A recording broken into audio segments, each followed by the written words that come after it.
From a forgotten village near Tikrit, a boy was born who would terrorize the world. His father died before his birth. His stepfather was brutal and abusive, but his uncle, a military man, filled his head with dreams, Arab unity, power.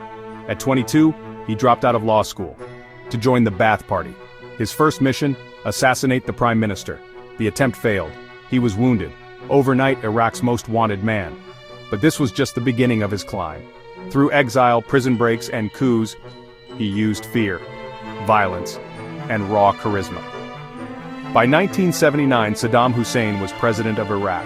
His first act summoned 400 top officials. One by one, he read names from a list. Each man called was taken away. 68 men accused of treason, 22 executed. The survivors applauded their own survival. Iraq was his. Saddam modernized Iraq with oil wealth, building hospitals, schools, roads, but the cost was horrifying. Mass killings of political opponents, a surveillance state that watched everyone, and chemical weapons that would kill thousands. In 1980, fearing Iran's Islamic Revolution would spread, Saddam launched a war that would last 8 years. He used chemical weapons against Iranian troops and his own Kurdish citizens in Halabja. 5,000 civilians died in a single day. The world watched in horror. Drowning in war debt, Saddam invaded oil-rich Kuwait. He set the oil fields ablaze as he retreated. The world united against him.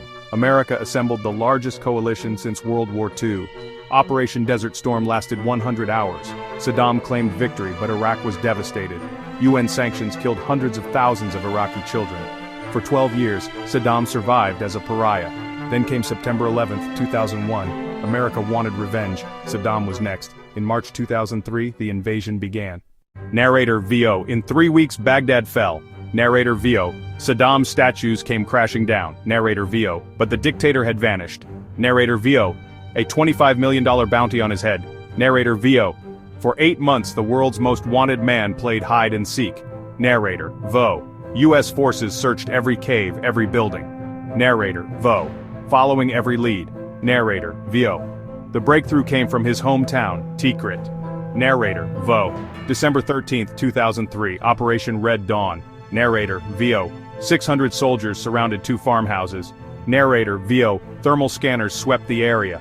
Narrator VO. Search dogs found nothing. Narrator VO. Then under an old carpet. Narrator VO. A rope handle. Narrator VO. Beneath a tiny underground bunker. Narrator VO. Barely 6 feet deep. Narrator VO. Then a cough from below. Narrator VO. Soldiers took positions. Narrator VO. An interpreter called down in Arabic. Narrator VO. A voice replied, Saddam from Hole. I'm Saddam Hussein, president of Iraq. I want to negotiate. Narrator VO. At 8:26 p.m., the butcher of Baghdad emerged. Narrator VO. Bearded, filthy, and broken, the mighty dictator was just a frightened old man in a hole. Narrator VO. His trial began in 2005. Narrator VO. Even in chains he remained defiant. Narrator VO. Guilty of crimes against humanity. Narrator VO. For the massacre of 148 innocent people in Due jail. Narrator VO. The sentence, death by hanging. Narrator VO. December 30th, 2006. Narrator VO. 6:05 a.m. Narrator VO. Saddam Hussein, age 69, was executed. Narrator VO. He was buried in his hometown of Tikrit. Narrator VO. His death didn't bring peace. Iraq descended into sectarian violence. Narrator VO. Mass graves are still being discovered today. Narrator VO. Hundreds of thousands died under his rule. Narrator VO. A generation of Iraqis has grown up knowing only war and instability. Narrator VO. His palaces stand empty, monuments to wasted power. Narrator VO. The story of Saddam Hussein is a warning. Narrator VO. Absolute power corrupts absolutely. Every tyrant believes they're invincible. Narrator VO.